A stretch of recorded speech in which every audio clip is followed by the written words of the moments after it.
నీట్లో మంచి ర్యాంక్ రాని విద్యార్థులకు బెస్ట్ ఆప్షన్ సిఎస్ఈఎంఏ కోర్సులు అడ్మిషన్స్ జరుగుతున్నవి. నమస్కారం గురువు గారు. గురుగారు, మనకి ఏరువాక పూర్ణిమ వస్తుంది కదండి. మరి ఏరువాక పూర్ణమికి ఉన్న విశిష్టత ఏంటి? ఈ రోజు ఏం చేయాలంటారు అసలు? తప్పకుండా తెలియజేస్తున్నాము. ముందుగా ప్రేక్షకులందరికీ శ్రీమాత్రే నమః, శ్రీ గురుభ్యో నమః.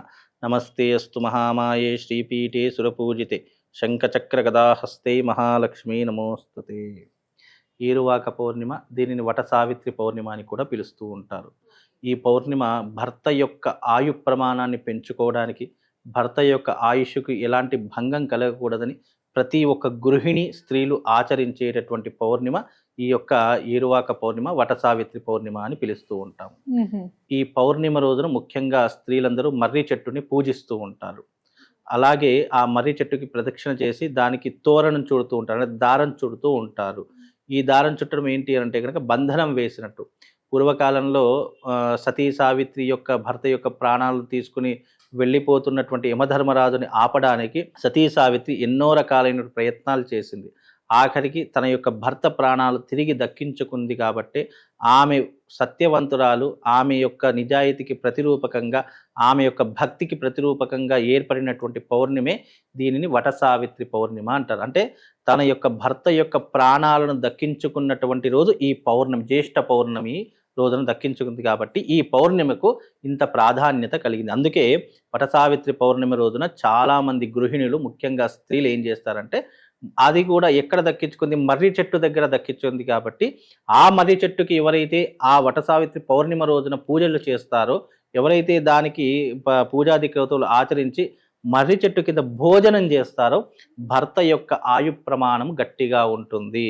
అపమృత్యు సంకేతాలు, అపమృత్యు దోషాలు ఉన్నటువంటివి ఏవైతే ఉన్నాయో భర్తకు, అవన్నీ కూడా తొలగిపోతాయి. అలాగే ఆయు ప్రమాణముతో పాటు ఈ యొక్క వట సావిత్రి పౌర్ణిమను ఏ స్త్రీలైతే మర్రి చెట్టుని పూజించి ఆ మర్రి చెట్టు కిందనే మనం భోజనం చేస్తామో, ఆ కుటుంబం ఎప్పుడూ కూడా రోగాలు లేకుండా ఆయుర్వృద్ధితో ఉంటుంది అని శాస్త్ర ప్రామాణికము. అందుకే ఈ వట సావిత్రి పౌర్ణిమ రోజున మర్రి చెట్టుని పూజించాలి. అలాగే ఆ రోజున పరమేశ్వరుణ్ణి, విష్ణుమూర్తిని తప్పకుండా ఆరాధన చేయాలి. ఆ రోజున ఎవరైతే పరమేశ్వరుణ్ణి, విష్ణుమూర్తిని ఆరాధన చేస్తారో వాళ్లకు ఇహపర సుఖములే కాకుండా శీఘ్రముగా కైవల్య ప్రాప్తి కూడా కలుగుతుంది అని శాస్త్రవచనం. ఈ వట సావిత్రి పౌర్ణిమ రోజున ఏదైతే ఈ పౌర్ణిమ ఉందో, ఏరువాక పౌర్ణిమ, ఆ రోజున గ్రామం దాటకూడదని శాస్త్రము. ఇప్పుడంటే టెక్నాలజీ పెరిగిపోయింది, అందరూ కార్లు బండ్లు వేసుకుని వెళ్తారు. కానీ ఆ రోజున గ్రామం దాటకూడదు. ఇంట్లో ఉన్నటువంటి స్త్రీలు అక్కడ ఆ రోజున అదే ఊళ్ళో ఉండి మరుసటి రోజు గ్రామం దాటాలని శాస్త్రమట. అందుకే ఎవరైనా పుట్టింటికి వెళ్ళినా, ఎవరైనా తమ ఊర్లకు వెళ్ళినా ఆ రోజున గ్రామం దాటి బయటకు పంపించేటటువంటి వారు కాదట. ఎందుకంటే గ్రామం అవతలి వైపులో యమధర్మరాజు కొలువై ఉంటాడట. ఆ ఒక్కరోజు గ్రామం దాటారా, ఆ రోజున ఏదో ఒక ఇబ్బంది జరుగుతుంది అని శాస్త్ర ప్రామాణికం చెప్పడం జరిగింది. అంటే ఎవరు కూడా ఊరు దాటరు, ఇంకా దాటకూడదు అని మగవాళ్ళు లేదు, మగవాడు ఆడవాళ్ళు. ఎందుకంటే ఆడవాళ్లే కదా ప్రత్యేకంగా ఆ రోజున పూజ చేసేటటువంటిది. ఆడవాళ్ల చేతులే భర్త యొక్క ఆయు ప్రమాణం ఉంటుంది. అందుకే స్త్రీలు ఆ రోజున, అంటే మామూలుగా ఇప్పుడు అత్తింటికి వెళ్ళినటువంటి స్త్రీ పుట్టింటికి రావాలి, ఏదైనా పండగ పబ్బలకు రావాలంటే పండగ పూట పంపించకూడదని శాస్త్రమట. అందులోనిది వట సావిత్రి పౌర్ణిమ కాబట్టి ఇప్పుడు యమధర్మరాజు దగ్గర పోరాడి ప్రాణాలు, తమ సావిత్రి యొక్క భర్త యొక్క ప్రాణాలు దక్కించుకుంది. కాబట్టి యమధర్మరాజు ఏం చేస్తాడు, ఆ ఊరి పొలిమేరల్లో ఉంటూ ఉంటాడట. ఆ ఒక్కరోజు ఎవరైతే అక్కడ పొలిమేర దాటుతారో వాళ్ళ ప్రాణాలు తీసుకొని పోదాము అని చెప్పి ఉంటారో, అలాంటి ఇబ్బందులు జరగకుండా ఉండడానికి ఆ రోజున ప్రతి ఒక్క స్త్రీలు, పురుషుడికి ఏమి, స్త్రీలు గ్రామం దాటకూడదు.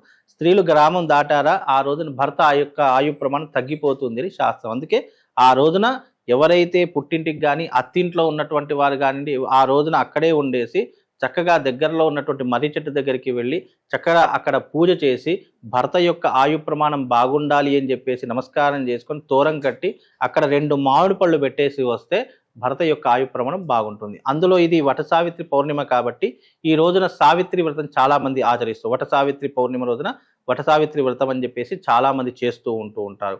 ఆ రోజున ముత్తైదులకు సౌభాగ్యంగా గుర్తుగా కూడా పసుబొట్టు ఇస్తూ ఉంటారు. అది ఇవ్వడం కూడా ఒక అందుకు భర్త యొక్క ఆయు ప్రమాణం పెరగడానికి అని శాస్త్రము. అలాగే ఈ రోజున చేయవలసిన ముఖ్యమైనటువంటి క్రతువు ఏంటి అంటే గంగా స్నానం ఆచరణ చేసుకోవాలని శాస్త్రము.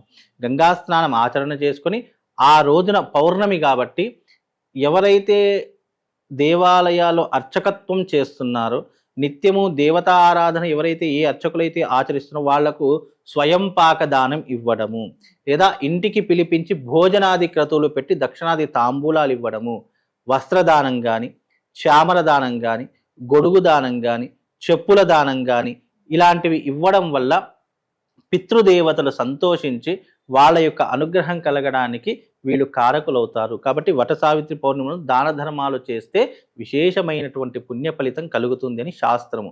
అంటే ఈ పౌర్ణిమ రోజున దానం చేసిన జ్యేష్టము అంటేనే మాసాలలోకెల్లా పెద్దనైనటువంటి మాసం జ్యేష్ఠ మాసం. అందుకే మనము సంస్కృతంలో పిలవాలంటే జ్యేష్ఠపుత్రుడు, జ్యేష్ఠపుత్రిక అని పిలుస్తాం. జ్యేష్ఠ అంటే ఏంటి? పెద్దది అని అర్థము. ఈ మాసంలో ఈ యొక్క జ్యేష్ఠ మాసం కూడా పెద్దది కాబట్టి ఈ మాసంలో ఇచ్చినటువంటిది నీకు ఎప్పటికీ కూడా తరగకుండా ఉంటుంది. కాబట్టి జ్యేష్ఠ మాసంలో చేసే దాన ధర్మాలు నీ జన్మకు, ఉత్తమ జన్మకు కారణమవుతాయి. నీ కర్మను తగ్గించి, అంటే పాప కర్మను తగ్గించి పుణ్యకర్మను వెంటనే పెంచేసేటటువంటి అవకాశము ఈ జ్యేష్ఠ మాసానికి ఏర్పడుతుంది. కాబట్టి ఈ జ్యేష్ఠ పౌర్ణిమ రోజున దాన ధర్మాలు ఆచరణ చేసుకోండి. అది కూడా అర్హత కలిగినటువంటి వాడికి మాత్రమే దానం చేయండి. అనర్హుడికి దానం చేస్తే అది నిరుపయోగం అవుతుంది.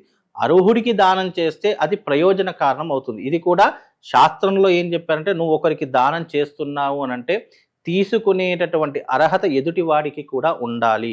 ఇచ్చే అర్హత నీకు ఎంతగా ఉందో తీసుకునేటటువంటి అర్హత కూడా ఎదుటి వాడికి ఉంటే దానం చెయ్యు, లేకపోతే దానం చెయ్యకు. దానికి బదులు పేదవాళ్ళకు దానం చేస్తే ఇంకా పుణ్యము పురుషార్థం ఎంతో కొంత వస్తుంది. కాబట్టి ఒక బ్రాహ్మడికి దానం చేస్తున్నావంటే తీసుకునేటటువంటి అర్హత కూడా ఎదుటి బ్రాహ్మడికి ఉండాలి. అలాగే ఈ పౌర్ణిమ రోజున ముఖ్యంగా అందరికీ ఒక మంత్రం చెప్తాను. ఆ మంత్రం చదువుకోవడం ద్వారా, అందులో ఈ పౌర్ణమి రోజున మాత్రమే ఆ మంత్రం చదువుకుంటే ఎవరైతే ఆర్థిక సమస్యలతో బాధపడుతున్నారో, ఎవరైతే అప్పుల సమస్యలతో బాధపడుతున్నారో, ఉద్యోగం రావట్లేదు, వివాహం కావట్లేదు అనుకున్న ప్రతి ఒక్కరూ కూడా ఓం శ్రీం హ్రీం క్లీం శ్రీం హ్రీం క్లీం అనేటటువంటి మంత్రాన్ని చదువుకోండి. ఈ బీజాక్షరాల మంత్రం ప్రభావం వల్ల ఉద్యోగం లేనటువంటి వారికి ఉద్యోగం, వివాహం కానటువంటి వారికి వివాహము, ఐశ్వర్యం లేనటువంటి వారికి ఐశ్వర్యము, అప్పులు ఉన్నటువంటి వారికి అప్పుల సమస్యలన్నీ క్లియర్ అయిపోతాయి. ఎక్కడ చేయాలి? మళ్ళీ మర్రి చెట్టు దగ్గర నీడలోనే చేయాలి. ఎక్కడ పడితే అక్కడ చేస్తారంటే కుదరదు. ఆ రోజున భూమి మీద అతి శక్తివంతంగా మారేటటువంటి వృక్షం ఏదైనా ఉంది అంటే అది మర్రి చెట్టు అని శాస్త్రము. ఆ రోజున ఆ మర్రి చెట్టు ఏమవుతుందంటే అత్యంత శక్తివంతంగా మారిపోతుంది. మహాశివరాత్రి రోజున శివుడికి ఎంత శక్తి ఉంటుంది అని మనం విశ్వసిస్తామో, వట సావిత్రి పౌర్ణిమ రోజున మర్రి చెట్టుకి ప్రాణశక్తి వస్తుందట. ఆ మర్రి చెట్టులో పరమేశ్వరుడు, విష్ణుమూర్తి ఇద్దరు కొలువై ఉంటారట ఆ రోజున. కాబట్టి ఆ రోజున ఎవరైతే ఆ చెట్టు నీడలో ఓం శ్రీం హ్రీం క్లీం, ఓం శ్రీం హ్రీం క్లీం అనేటటువంటి మంత్రాన్ని ఉచ్చరిస్తారో మీకు అనుకున్నటువంటి కోరిక తొందరగా నెరవేరడానికి మీకు మన పరమేశ్వరుడు, విష్ణుమూర్తి ఇద్దరు కూడా అనుగ్రహిస్తారట.